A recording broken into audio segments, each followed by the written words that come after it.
Yo les gens, alors aujourd'hui on se retrouve pour une petite vidéo de présentation du maillot du PSG commandé sur Vova. Je l'ai reçu ce matin en 13 jours à peu près. Et pour le prix je l'ai payé à peu près 9,50 €, donc on va voir tout de suite ce que ça donne.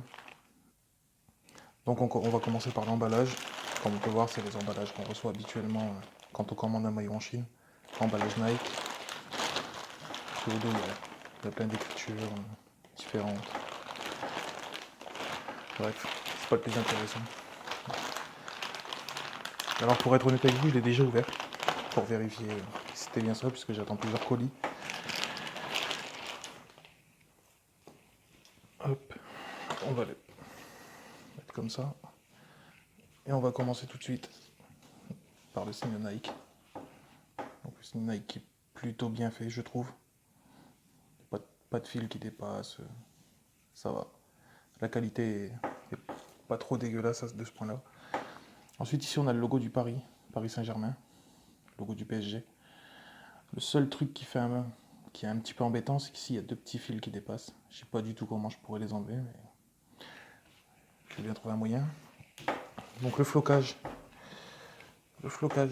il est plutôt bien fait, même s'il a l'air assez léger. Donc le laver à la main, à la machine, et je pense que ça serait vite la malle. En bas, on a le Aero Swift, la technologie de Nike, même si on sait que c'est un faux. Donc la technologie, elle n'est pas présente dans le maillot, mais bon, c'est toujours bien de l'avoir. Le petit patch de chez Nike avec le numéro de série, etc. Ah oui, j'avais oublié de vous montrer aussi. Ici, on a la taille, etc. Made in Thailand, Nike Aero Swift, taille S. Je ne l'ai pas commandé pour moi. J'avais oublié de vous montrer aussi les étiquettes. On n'a pas d'étiquette avec le logo du club comme on peut avoir habituellement. On a juste des étiquettes comme ça. Je suis un peu désolé pour le contraste. Là, je fais ma vidéo, il est 1h30 du matin. Alors ici, il y a un gros point négatif, je trouve. C'est qu'à la base, sur le vrai, sur la bande rouge ici, c'est censé être marqué Paris. Et là, il n'y a pas du tout, c'est juste une bande rouge. Quoi. Le flocage, pareil, il est bien fait. Pas de faute d'orthographe. L'accent est présent. C'est pas dégueulasse. Le numéro 7. Alors le numéro 7, pareil, il est bien fait aussi. Je sais pas si je pourrais vous montrer, mais il y a les inscriptions dans le flocage, voilà, on les voit bien. Ici, c'est Paris. Sur la manche, on a un petit drapeau blanc-rouge, tiens, il y a un fil qui dépasse. Mais ces fils-là, c'est pas trop grave. Un coup de ciseau, problème y réglé. Qu'est-ce que je pourrais vous montrer d'autre? Bah écoutez, on va le retourner, puisqu'il y a un gros point négatif à l'intérieur. Enfin, moi je trouve que c'est un point négatif.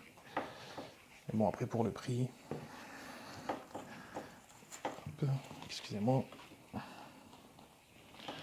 C'est au niveau du col. Regardez au niveau du col. Ils ont fait ça à l'arrache. Je sais pas si vous pouvez voir. Franchement, c'est pas top.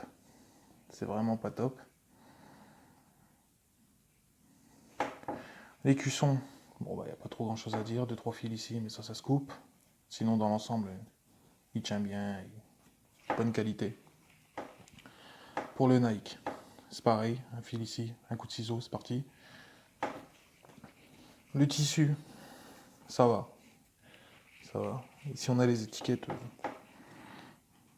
Une étiquette Nike. Puis 3 étiquettes. Pour dire comment le laver et tout ça. Ces coutures-là, je les trouve pas trop mal faites. Ça m'a l'air assez solide. Bon, bien sûr, faut pas s'amuser non plus à tirer dessus comme un malade. Et puis, c'est à peu près tout, je pense. Tout ce que je peux vous montrer pour aujourd'hui. Prochainement, je ferai le déballage d'une Rolex que j'ai commandée aussi sur Vova. J'attends de la recevoir et je vous ferai la vidéo. Sinon, ce sera tout pour aujourd'hui. Abonnez-vous si vous avez kiffé. Likez, commentez et à la prochaine. Ciao!